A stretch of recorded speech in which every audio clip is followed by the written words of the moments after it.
Pinakamahirap nga na oras ang panghapon na klase. Kaya naman ang mga guro madalas nag-iisip ng mainam na panggising sa kanilang mga estudyante. Ano kaya ang gimmick naman ng eskwelahang ito? Tara at maki-good vibes!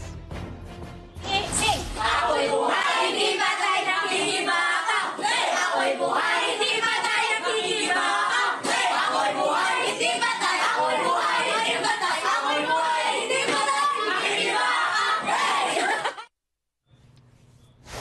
Kung kayo ay may kwentong kakaiba mo, kwento ng pag-ibig o storya ng inspirasyon at pag-asa, maaari niyo itong ibahagi, sumali sa ating Facebook group na Balitang A to Z. Panoorin ang replay ng ating programa at sundan ang ating social media pages. Hanapin ang Balitang A to Z.